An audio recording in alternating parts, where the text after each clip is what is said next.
After the One Ring was cast into the fires of Mount Doom and Aragorn was crowned as King of Gondor, Frodo, Sam, Merry and Pippin turned their gaze homeward.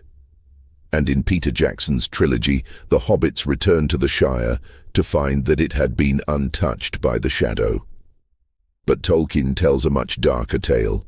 For in the books, the Hobbits returned to find that the horrifying visions that Sam had glimpsed in Galadriel's mirror had come to fruition, and they had been defiled by evil men. Thus, the four hobbits who had fought so bravely to save Middle-earth were forced to fight once more. And so it was in the Shire that the final battle of the War of the Ring was fought. This tragic set of events is known as the Scouring of the Shire. And in today's video, we will bring this thrilling and heart-wrenching part of the tale to life more vividly than ever before, with animated battle maps and previously unseen artwork. So join me as we unravel the events of the battle for the Shire. The first clue that Tolkien provides us with regarding the troubles which stirred in the Shire came as the members of the Fellowship were being selected in Rivendell.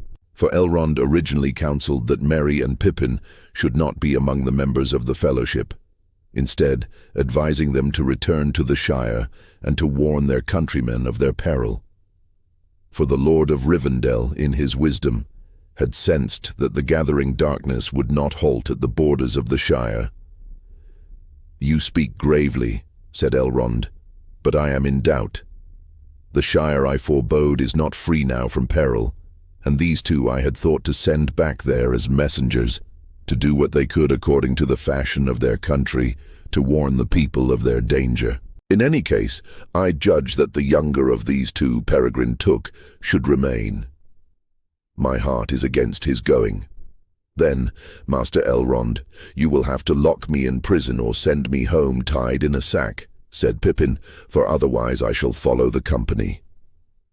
In defiance of Elrond's counsel, Merry and Pippin chose not to return to the Shire, and instead bound their fates to that of the Fellowship. And so Elrond's warning for the hobbits of the Shire was left undelivered. Elrond's hint of trouble was subtle, yet the next sign of the danger that the Shire faced was much more tangible.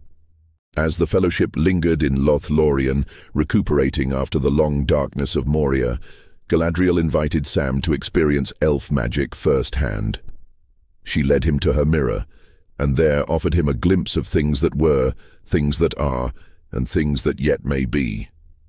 And in the vision that Sam beheld, there was trouble in the Shire, and the danger that Elrond had warned of now seemed all too real and urgent. "There's only stars, as I thought," he said. Then he gave a low gasp, for the stars went out. As if a dark veil had been withdrawn, the mirror grew grey and then clear. There was sun shining, and the branches of trees, they were falling, crashing to the ground. "Aye," cried Sam in an outraged voice, "there's that Ted Sandy man, a-cutting down trees as he shouldn't. They didn't ought to be felled. It's that avenue beyond the mill that shades the road to Bywater. I wish I could get at Ted, and I'd fell him." But now Sam noticed that the old mill had vanished, and a large red brick building was being put up where it had stood. Lots of folk were busily at work. There was a tall red chimney nearby. Black smoke seemed to cloud the surface of the mirror. "There's some devilry at work in the Shire," he said. After glimpsing the haunting vision in the mirror, Sam's first instinct was to return home, his resolve to follow Frodo nearly breaking. Yet Galadriel dissuaded him from that path, urging him not to forsake the ring-bearer. Thus, the evil which had begun to take root in the Shire went unchecked and unchallenged.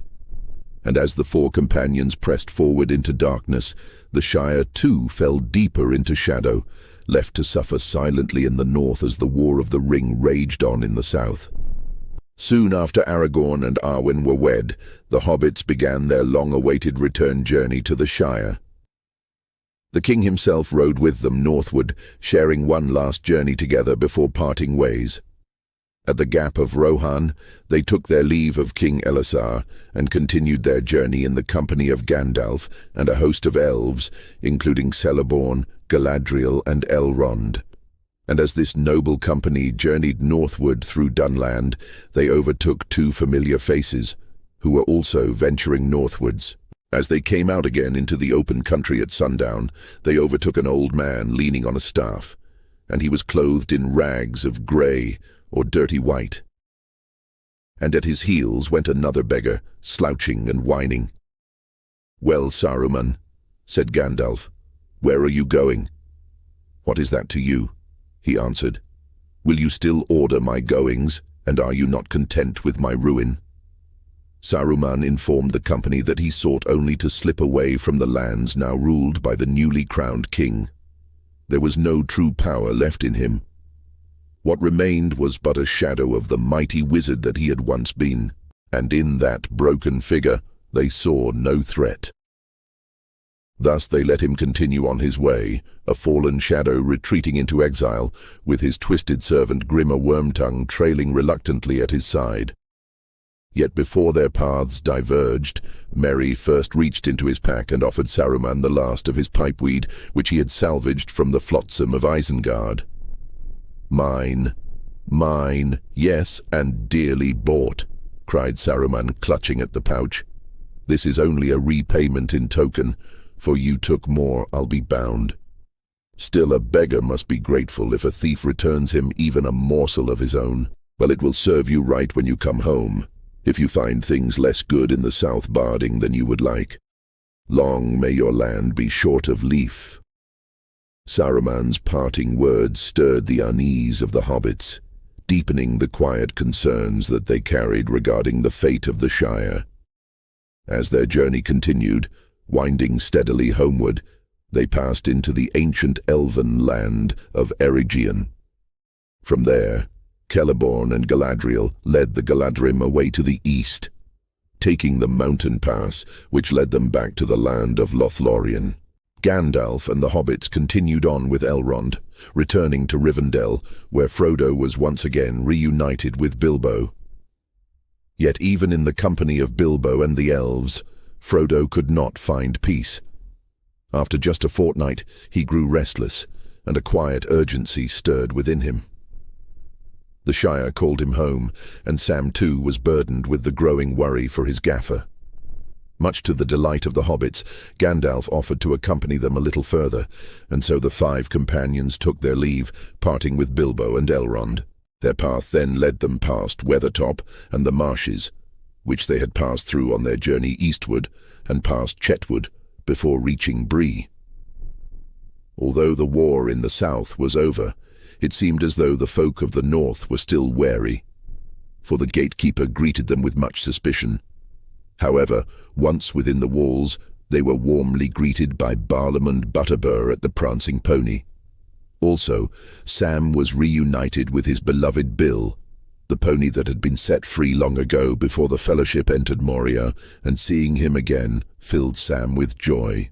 But that happiness was dimmed as they made ready to depart, for Barlamund spoke of unrest in the Shire, confirming their fears.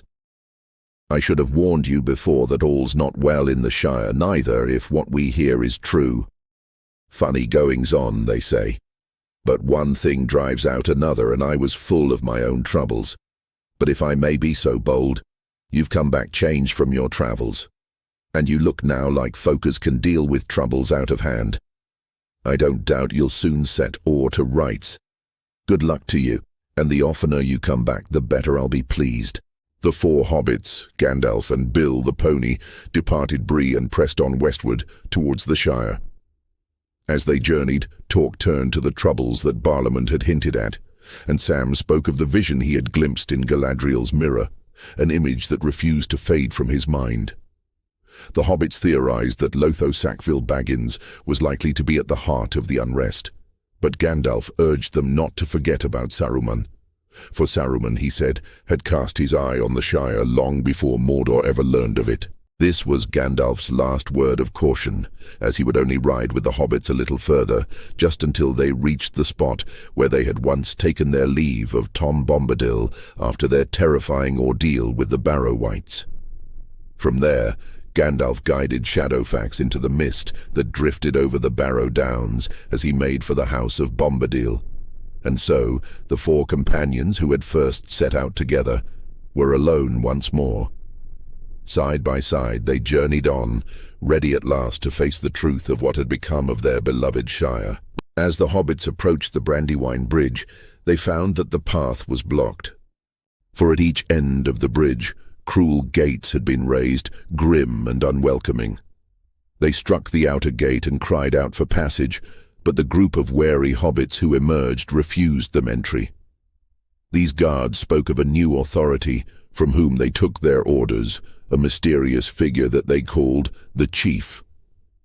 And so, Merry and Pippin took matters into their own hands, deciding to scale the gate.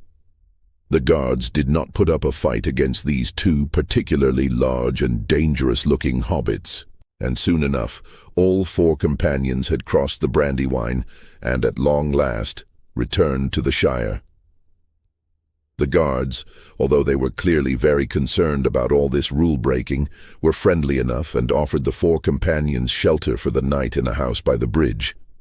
However, they were unable to offer any form of hobbit-worthy hospitality, for all food supplies had been seized by the chief's men, who called themselves gatherers and sharers. In reality, they did little sharing, preferring to hoard the harvest in distant warehouses, and the guards informed the four friends that even firewood was now being rationed. But worst of all, as Saruman had grimly foretold, there was not a leaf of pipeweed to be found in the Shire. At first light, they pressed onward towards Hobbiton. As they followed the familiar road, they noticed that columns of smoke twisted into the sky in all directions, and a thick, dark cloud rose in the direction of the woody end. By evening, they neared the village of Frogmorton. There, they had hoped to rest at the floating log-inn. But, as they reached the eastern edge of the village, they were halted again, this time by a crude barricade guarded by a troop of hobbit sheriffs. And it seemed that they had been sent by the chief Lotho Sackville Baggins himself. The sheriffs informed the four companions that Frodo was to be arrested for the so-called crimes committed the night before. "What's all this?" said Frodo, feeling inclined to laugh. "This is what it is, Mr. Baggins," said the leader of the sheriffs, a two-feather hobbit. "You're arrested for gate-breaking and tearing up rules and assaulting gatekeepers and trespassing and sleeping in Shire buildings without leave and bribing guards with food." To the discomfiture of the sheriffs, Frodo and his companions all roared with laughter. "Don't be absurd," said Frodo. "I'm going where I please and in my own time. I happen to be going to Bag End on business, but if you insist on going too, well, that is your affair." "Very well, Mr. Baggins," said the leader, pushing the barrier aside. "But don't forget, I've arrested you." "I won't," said Frodo. "Never, but I may forgive you." Clearly, the sheriffs did not have a great deal of conviction in their duties, and they offered the four hobbits shelter at their sheriff house on account of the fact that the floating log-inn was shut. And it was not just the floating log that was closed for business. All inns within the Shire were closed by order of the chief. And in this way, the hobbits learned that it was not only the pipeweed that had been confiscated, but with the closure of the inns, beer was now also absent from the Shire. As they made their slow passage through the village of Frogmorton, Sam struck up a conversation with Robin Smallborough, a hobbit that he knew from back in Hobbiton. From Robin Smallborough, Sam began to understand the true weight of what they now faced. The chief, it seemed, had established a web of spies across the Shire. That was how he had known so quickly what had transpired the night before, and how he had managed to dispatch the sheriffs to deal with Frodo with such haste. More disturbing still, Sam learned that the sheriffs themselves were caught in a cruel bind. They did not serve the chief willingly. Rather, they only carried out the chief's orders, because refusal to obey would result in a swift arrest and a grim imprisonment in the dreaded lockholes. That night, the hobbits slept beneath the roof of the sheriff house in Frogmorton. The food was meager and tasteless, and the rooms were stained with filth and neglect, and it was altogether very un-hobbit-like. When at last the sun rose, they left that place behind without a backward glance, and their path now turned toward Bywater. Mounted on their ponies, the 4 hobbits pushed ahead at a determined pace, whilst the sheriffs, who were on foot, tried their best to keep up. For 14 long miles, they struggled along, until at last they faltered and stopped to rest at the 3 Farthing Stone. But the 4 mounted companions pressed onward as the sheriff leader watched on in quiet fury. By the end of the day, they had reached the wide pool at Bywater. It was in this region of the Shire that Frodo and Sam had both spent most of their lives, and upon seeing what had become of the village that they were so fond of, they were struck by grief. Many of the houses that they had known were missing. Some seemed to have been burned down. The pleasant row of old hobbit holes in the bank on the north side of the pool were deserted, and their little gardens that used to run down bright to the water's edge were rank with weeds. Worse, there was a whole line of the ugly new houses all along poolside, where the Hobbiton road ran close to the bank. An avenue of trees had stood there. They were all gone, and looking with dismay up the road towards Bag End, they saw a tall chimney of brick in the distance. It was pouring out black smoke into the evening air. Sam was beside himself. "I'm going right on, Mr. Frodo," he cried. "I'm going to see what's up. I want to find my gaffer." When they reached the Green Dragon, they noticed 6 large, ill-favoured men loitering in the shadows beside the inn. These men had sallow faces. Their eyes were twisted in a permanent squint, and each carried a club. Merry looked at them and felt a shiver of recognition. He knew their kind. These were the same manner of men who he had seen in Isengard, men of low purpose and grim allegiance. As the hobbits approached, the ruffians stepped forward, blocking their path. The men began to question the hobbits with a sneer, and one let slip that they took no commands from Lotho, the so-called chief, for their true orders came from another master, whom they called Sharky, a figure that they claimed would soon set the country to rights. Frodo stood firm and informed them that there was a new king in Gondor, and that their master, in comparison, was akin to a beggar in the wild with neither crown nor true power. But his words were met with nothing but scorn. They laughed at the name of the king and mocked Frodo. This caused something in Pippin to snap. His mind went back to the field of Cormallen, and now, before him, a low-life thug dared heap insults upon the ring-bearer. He cast back his cloak. His sword flashed in the grey light, and the silver and sable of Gondor shimmered on his breast. "I am a messenger of the king," he said. "You are speaking to the king's friend, and one of the most renowned in all the lands of the West. You are a ruffian and a fool. Down on your knees in the road and ask pardon, and I will set this troll's bane in you." The sword glinted in the westering sun. Merry and Sam drew their swords also and rode up to support Pippin, but Frodo did not move. The ruffians gave back. Scaring Bree-land peasants and bullying bewildered hobbits had been their work. Fearless hobbits with bright swords and grim faces were a great surprise, and there was a note in the voices of these newcomers that they had not heard before. It chilled them with fear. The ruffians wheeled about and fled, their boots pounding up the road toward Hobbiton. But as they ran, they raised a horn and let loose a piercing blast, a call to rally the rest of their band. And with that sound, the hobbits knew that they must answer. The hour for action had come. Sam rode for the home of Tom Cotton, a stout-hearted farmer with many strong sons, whom Sam knew would be dependable and ready to stand beside them in their hour of need. Meanwhile, Frodo, Merry, and Pippin made their way to the center of the village. And it was there that Merry sounded the horn of Rohan. The blast rang out amongst the rolling hills, rousing the Shire, calling all to join them to defend hearth and home. Sam had not gone far when he heard a sudden clear horn call go up, ringing into the sky. Far over hill and field it echoed, and so compelling was that call that Sam himself almost turned and dashed back. His pony reared and neighed. "On, lad, on," he cried. "We'll be going back soon." Then he heard Merry change the note, and up went the horn cry of Buckland, shaking the air. "Awake, awake! Fear fire foes awake! Fire foes awake!" The voices of hobbits rose swiftly into the dusk in answer, echoing through the lanes as doors opened and lanterns flared to life.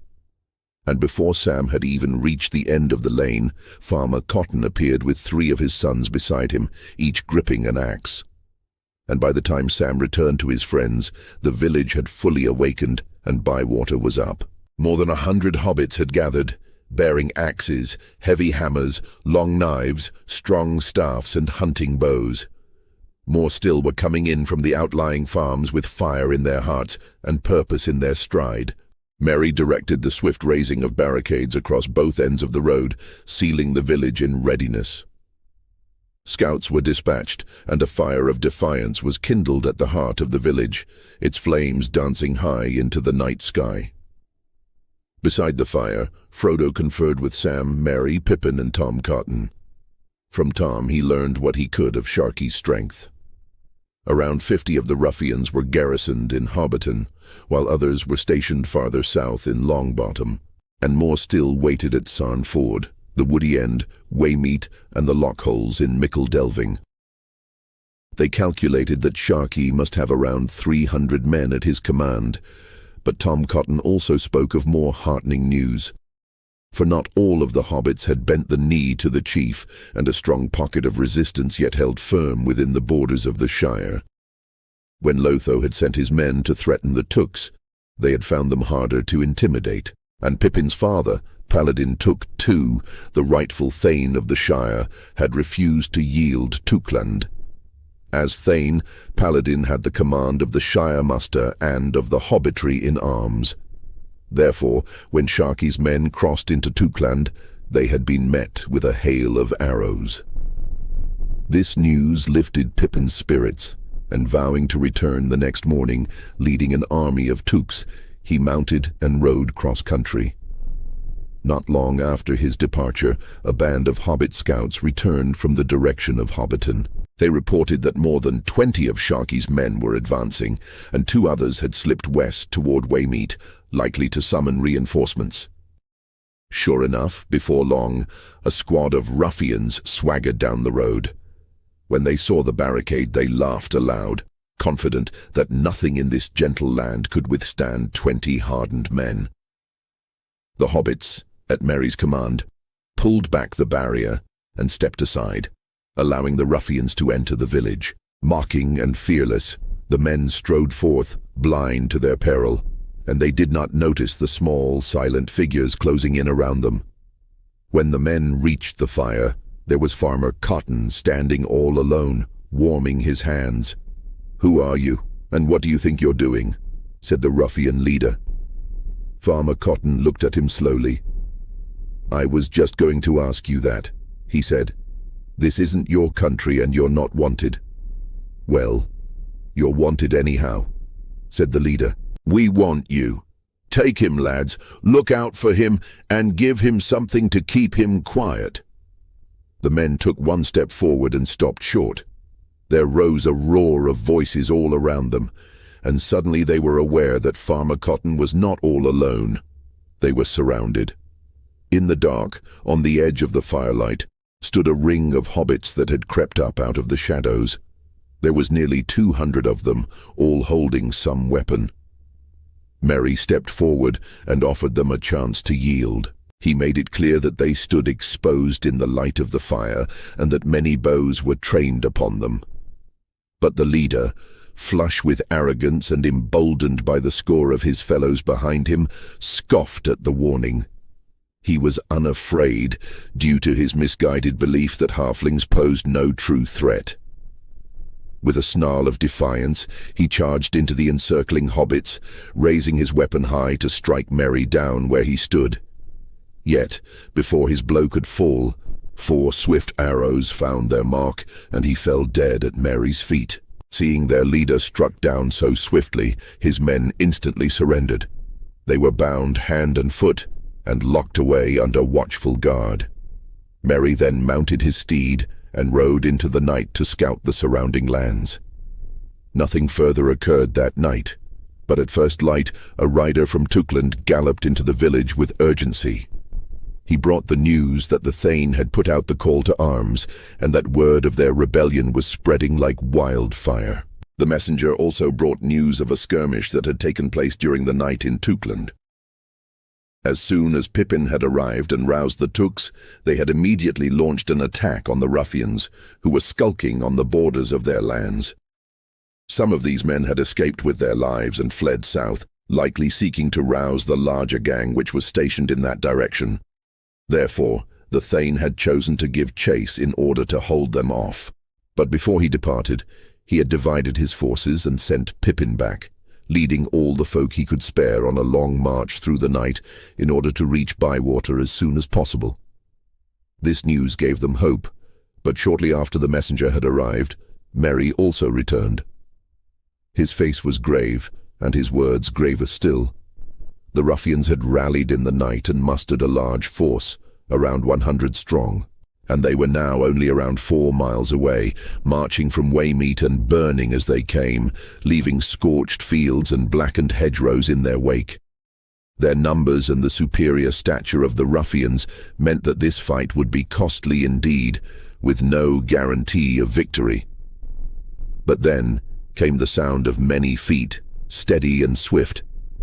100 strong they came, the hobbits of Tuckburg and the Green Hills. Pippin had returned just in time with the reinforcements he had promised. With numbers now sufficient, and his heart steeled, Merry moved fast, and he laid his snare with the cunning of one who knew his land and the strengths of his people. The ruffians came trudging along the east road, lacking discipline, without scouts or pause. When they turned onto the Bywater road, the land rose slightly and the path narrowed between high earthen banks, topped with hedges. They rounded a bend, and there their march came to a halt, for a barricade of upturned farm carts blocked the road ahead. And in that moment they noticed that the hedgerows above them, quiet and unremarkable moments before, were now alive with hobbits, their bows drawn, and behind them more carts were rolled out into the lane, sealing off their retreat. And so began the Battle of Bywater. Realizing their dire predicament, the ruffians panicked and scattered in all directions. More than 20 of them turned and rushed the wagons. 6 fell to swift arrows, but the rest broke through, cutting down 2 hobbits before fleeing in chaos toward Woody End. In the narrow lane, the rest of the men clawed at the barrier and the steep banks, desperate to escape. The hobbits loosed their arrows, and as the invaders clambered to the top of the embankment, the axes of the hobbits fell upon them. Yet the fiercest and strongest among the ruffians fought their way to the top of the embankment and unleashed their fury upon their attackers. Thus, on the western bank, the tide of battle began to shift. The hobbits faltered, shrinking beneath the merciless blows of the big folk. In that pivotal moment, Merry and Pippin clambered up the slope and plunged into the fray. Brandishing their bright swords, they cut into the ruffians from behind with sudden fury. But now Merry came face to face with their captain, a squat, squint-eyed brute, more orc than man, but the brave hobbit did not falter. He outmatched him in both heart and in hand, and threw down his foul foe. With the fall of their leader, the surviving men found themselves surrounded, and those still breathing threw down their weapons and were taken captive. When the field fell silent, nearly 70 of the ruffians lay dead, and a dozen more stood bound in defeat. 19 hobbits had perished, and 30 others were wounded. So ended the Battle of Bywater, the last battle to ever be fought in the Shire. In the aftermath, Frodo stepped forward for the first time. Though he had been present during the battle, his sword had remained sheathed.